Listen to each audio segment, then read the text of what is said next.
Well, for those of you lamenting the death of the era of big government, cheer up. Hi, I'm Scott Ott, and this is Bill Whittle Now. And Bill, there's a story in the Washington Post this week about President Trump backing away from an effort to close down a federal government agency. Specifically, the Office of Personnel Management employs some 5,500 people. And there was bipartisan consensus, anyway, that this agency was ineffective, that its leaders were risk averse, that its technology was antiquated. And not only did that make it inefficient, but it also made it vulnerable to cyber attack in managing. Basically, their job is to manage personnel policies, hiring, recruiting, health insurance, and the like for some 2.1 million federal employees. The Trump administration plan, pushed through the Office of Management and Budget by Mick Mulvaney, who serves not only as the president's acting chief of staff, but also as the chief of the OMB, had called for that agency to be shut down and its responsibilities to be parsed out both to the White House and the General Services Administration, the GSA. Bill, it looks like the president has had terrific difficulty in being able to fulfill one of his key campaign promises, which was that he was going to cut so much your head will spin. Well, again, we have to see if there's any unstated facts in here that would lead me to walk out on a limb of unwarranted. I always have unstated facts for you. Yeah, thank you. But needless to say, if the story is exactly the way it is straight, I'm a little disappointed by that. I don't know if this particular office is where you really want to make a fight if you're going to make a fight, but nevertheless, if it's a bipartisan agreement that this thing isn't really doing much good, you got to start somewhere, and I think that would have been nice to do, and it would have been nice to do to serve notice that more is coming. That aspect of President Trump's initial campaign promises does seem a little underfulfilled to me. However, we got a late start on the wall, but that seems to be moving apace now. And putting that aside for a second, I hate to tear the format of this show to pieces, but in this particular case, since I had no idea what's coming, I've been reading the biography on Ulysses S. Grant based on your high recommendation of it. It's a superb book. This is Ron Chernow's bio, right? Correct. Yes. Thank you.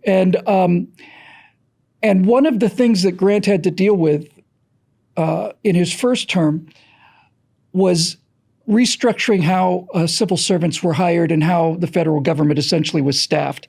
Prior to this, people would lobby the president directly. Abraham Lincoln basically said, sleepless night, was it a terrible battlefield directory? No, it's a postmaster in, Des Moines, Iowa or whatever. So office seekers were constantly hounding the president, and people who wanted to get in on the federal trough were lined up to get their appointments once the new president came in. And Grant, to get this off of his back, instituted a sort of a civil service agency, which I assume is the progenitor of this particular branch of the government. And they decided they were going to look at, merit-based entrance exams and all the rest of it. And all of that sounds great. And reading about it historically, it sounds great. And it sounds like a smart way to run the government. But like I said, what I would like to ask you about or talk to you about in this particular one is the idea that maybe the patronage thing wasn't such a bad idea only because you got to flush the bureaucracy when you flushed the presidency. You didn't have an immortal cadre of unelected bureaucrats who are 30, 40, 50 years in government and decided that they know what's better for the country.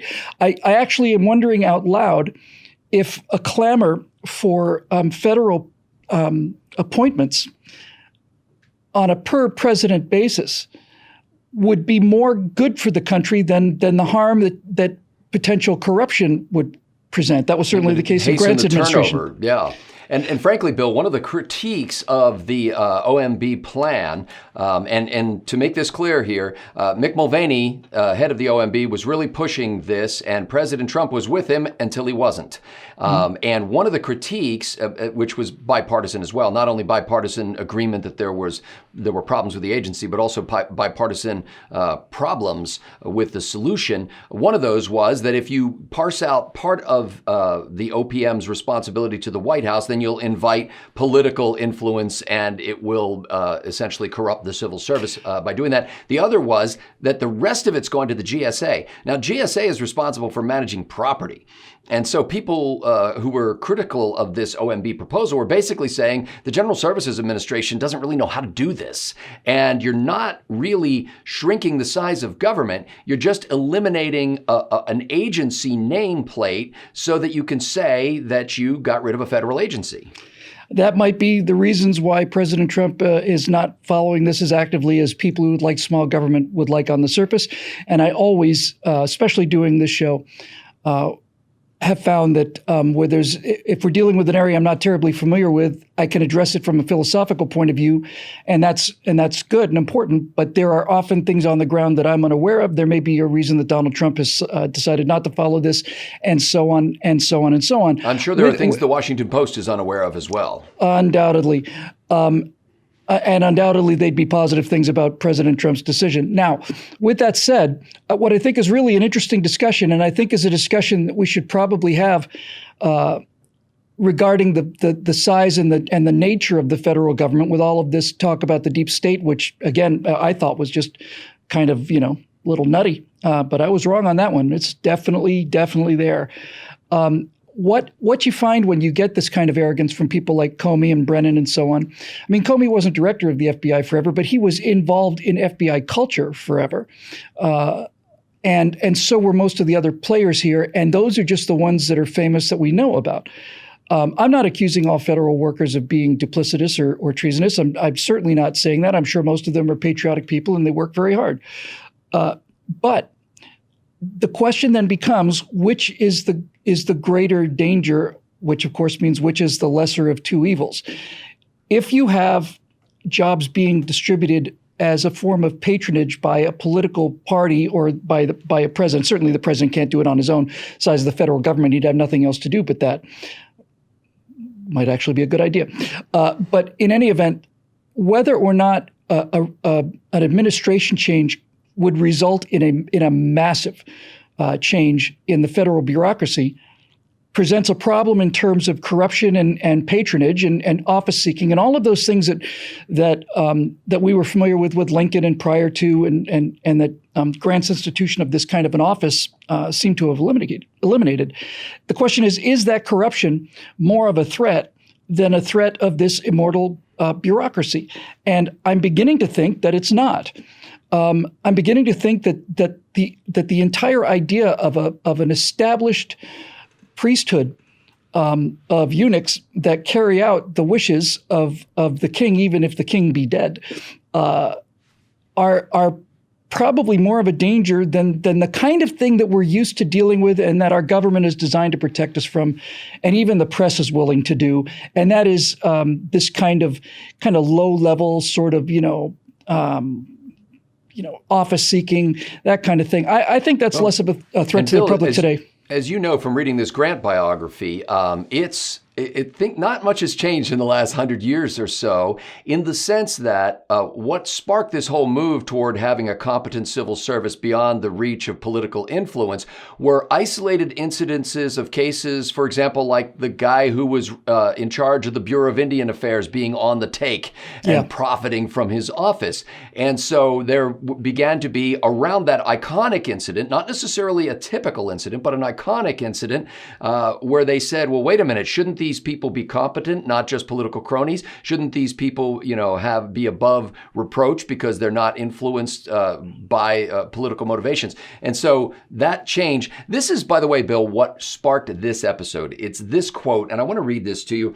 This is from Mark Meadows, Republican representative from North Carolina, head and founder of the House Freedom Caucus. So dyed-in-the-wool conservative. Listen to this quote. The president has been very clear that the reforms to make government more efficient shouldn't have a negative implication for federal workers in that agency. Bill, it makes it sound like Representative Meadows is saying that the reason why we shouldn't eliminate the Office of Personnel Management is because that might affect the federal workers in those jobs, and we certainly wouldn't want to affect federal jobs in the process of eliminating federal agencies.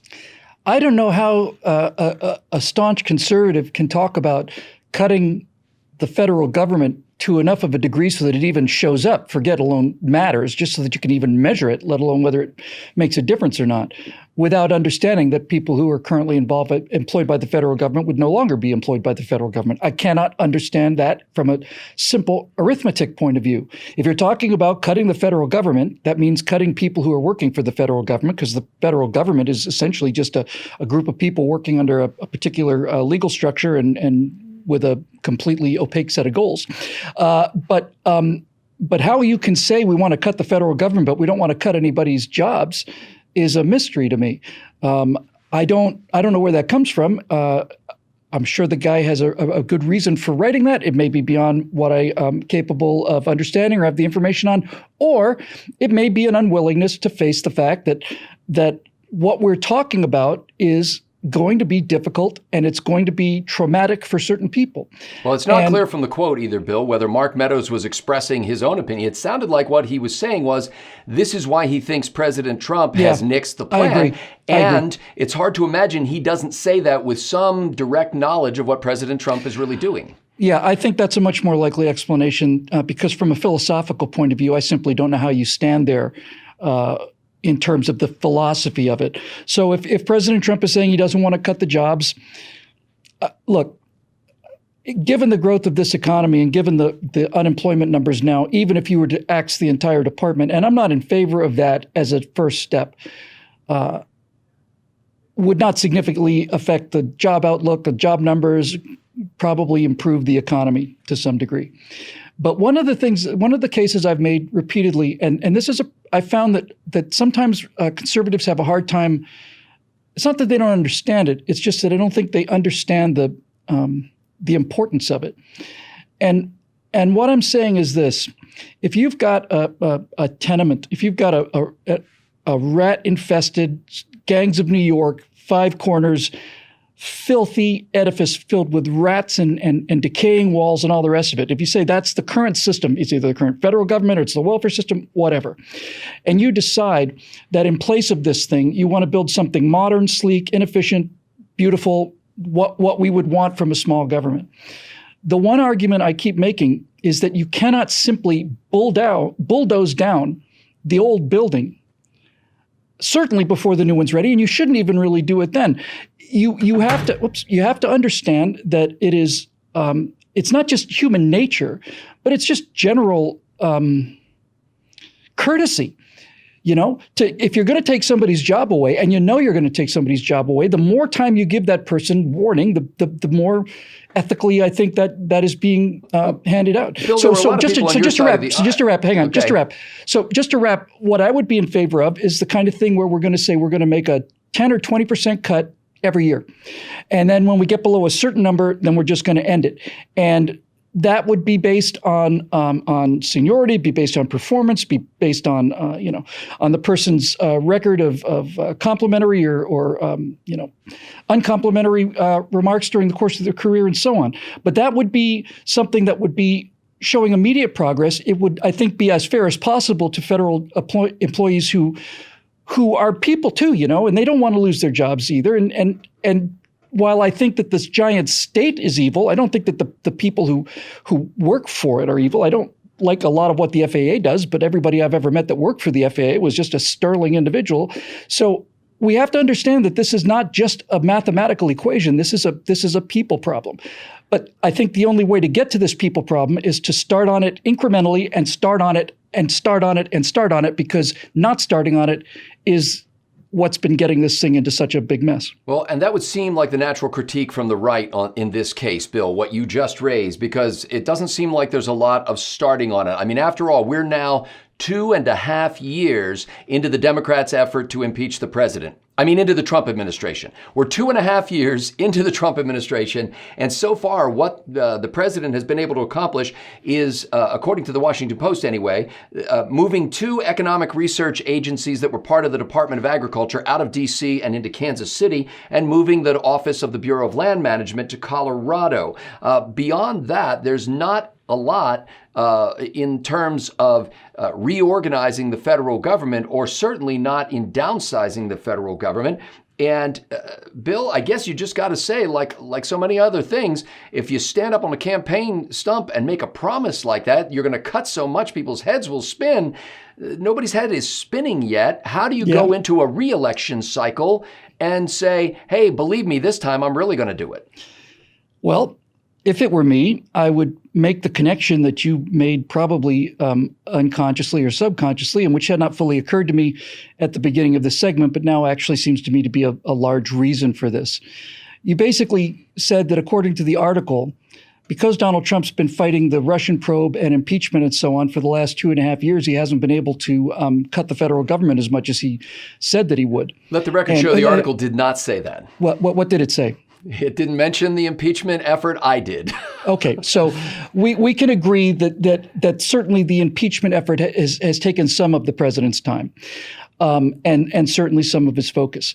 And the reason I think that this point is important is because it strikes me as a strong motivator for the impeachment proceedings. In other words, if you really want to, that old adage about follow the money, there's a lot to be said for that. And when you wonder what is causing people to go through this catastrophe, this shameful debacle of so-called impeachment, you have to ask yourself, well, whose money is involved? And it turns out, this is a theory, but it seems sound, that if you're talking about hamstringing a president who said he's going to cut the federal government, one of the people that benefits from having him being preoccupied and hamstrung are the people in the federal government that he was going to cut. I'm not saying that's the entire reason, but I certainly know. I think this is beyond dispute that one of the reasons that the Mueller investigation and now the impeachment things were put in place in the first place, because neither one of them has any evidence whatsoever to justify this kind of thing. That one of the intended goals of this strategy on the part of the Democrats was to tie up Donald Trump, not only to throw mud at him, but to tie his hands, to make him constantly on the defensive. You can't build a watch if you're constantly swatting away mosquitoes.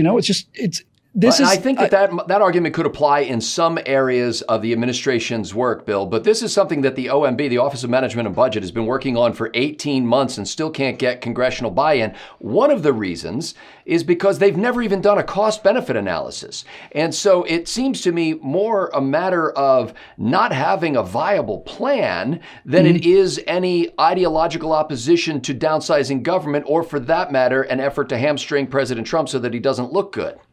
No, that could be that. I think that seems fair. I mean, that doesn't seem like an unfair criticism to me. I think probably the best light you can look at it in is that I imagine that candidate Trump basically talked about cutting jobs the way he would cut jobs in his business enterprise. If Donald Trump thought a property was not performing and was losing him money, he'd sell the property and he'd basically fire the staff. It'd be somebody else's problem. I think probably the most accurate and charitable way to look at it, both that and, again, accurate and reasonable, would be to say that this job is of cutting these kind of numbers from something like the federal government is not something that can be done unilaterally in the way that you could do it in terms of a business that you happen to own. And this is, not to tie everything back to the Grant biography, but clearly this is the kind of problem that Ulysses Grant faced when he became president. His administration was known for corruption. Some of that is unjustified. A fair amount of it's unjustified, but a fair of it is justified. And what you find when you're reading about U.S. Grant is that the man was unimpeachably honest personally and tremendously loyal to people because he had just a solid, sterling sense of personal integrity and honesty. Now, and fairly gullible. Yeah, and extremely gullible. In fact, the poster child for gullibility. Now, I'm not comparing Donald Trump to U.S. Grant in terms of that personality type. That's not what I'm trying to do. But what I am saying is that in the same way that Grant thought he could become a general and deal with the politics of the presidency as a general, I suspect that Donald Trump has decided, or at least imagined, he could deal with the problems of the presidency as a CEO.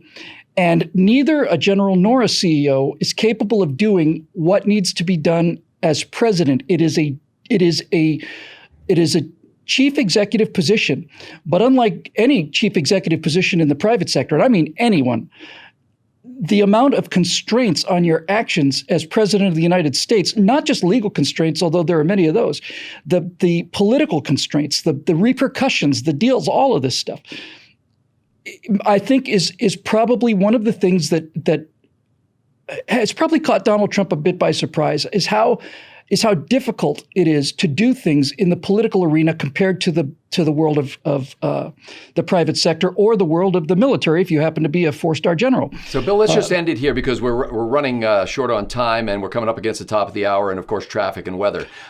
We are looking at a president who's probably been more committed to having his way than any Republican president in recent memory.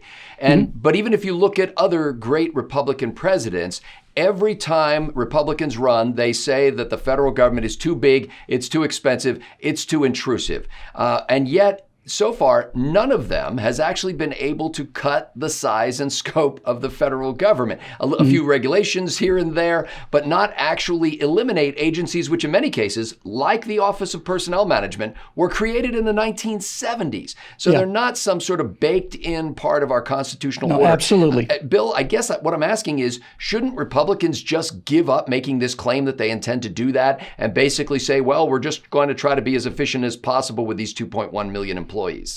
I think the answer to that is to understand that whether Donald Trump or Barack Obama or any other president realized it going in, that the sound advice, and I'm fairly sure Reagan was either advised of this or came to his own conclusion on it, was that if you're going to be the president of the United States, you have essentially 3 things that you can do. It doesn't matter what those 3 things are, but you essentially have the ability to put the power and the prestige of the presidency behind maybe 3 or 4 specific items, and that if you try to lay out 10 items, they're either going to be neglected or they're all going to be neglected. And that is the simple reality of how power works, how people's time work, and so on. Now, with that said, if you're not going to go ahead and make aggressive moves to cut the federal government, you shouldn't make a campaign pledge about it. But I think that's probably what happened here. I mean, it seemed to me that coming into it, Donald Trump's primary focus was on getting the economy going and then dealing with people like China and overseas foreign currency manipulation and so on. He's had some foreign policy things too. And of course, the border wall, which took forever, but now seems to be going. So I suspect what this represents is a failure of the cutting of the federal government as a target to make it into the top 3 of things that he's worried about. And I agree with you that it is disappointing and it's not smart politics to make promises that you can't deliver, whether you intended to or not. I'm sure he intended to. I just don't think he realized how difficult it would be. Now, all of that to say that when somebody comes along, either Donald Trump in his second term or maybe Nikki Haley in her second term, when a presidential candidate comes along and makes cutting the size of the federal government one of their top 3 issues instead of just by the way we should do this, then I think you might see some movement on the issue. And if you do, I'd like the movement to be incremental but brisk. And when somebody decides to make it the flag you want to plant the hill you want to plant your flag on, that's when it might happen. But given the nature of politics and how it works and how much horse trading there is that's going on, I suspect that the short answer to this long answer is that I imagine that Donald Trump didn't imagine that this fight was worth the candle in terms of whether he wants to die on that hill or expend his prestige in this particular campaign promise, especially since his reserves of both prestige and available time have been immeasurably reduced by this ongoing, I think, treasonous hectoring of an elected president by people who feel like the country made a mistake and they're here to rectify that mistake. Well, we have a name for a leader who plants his or her flag on that hill. He or she is called a one-term president. This has been Bill Whittle Now with Scott Ott. We're grateful to the members of BillWhittle.com for making it possible and for our friends over at the Patriot Post.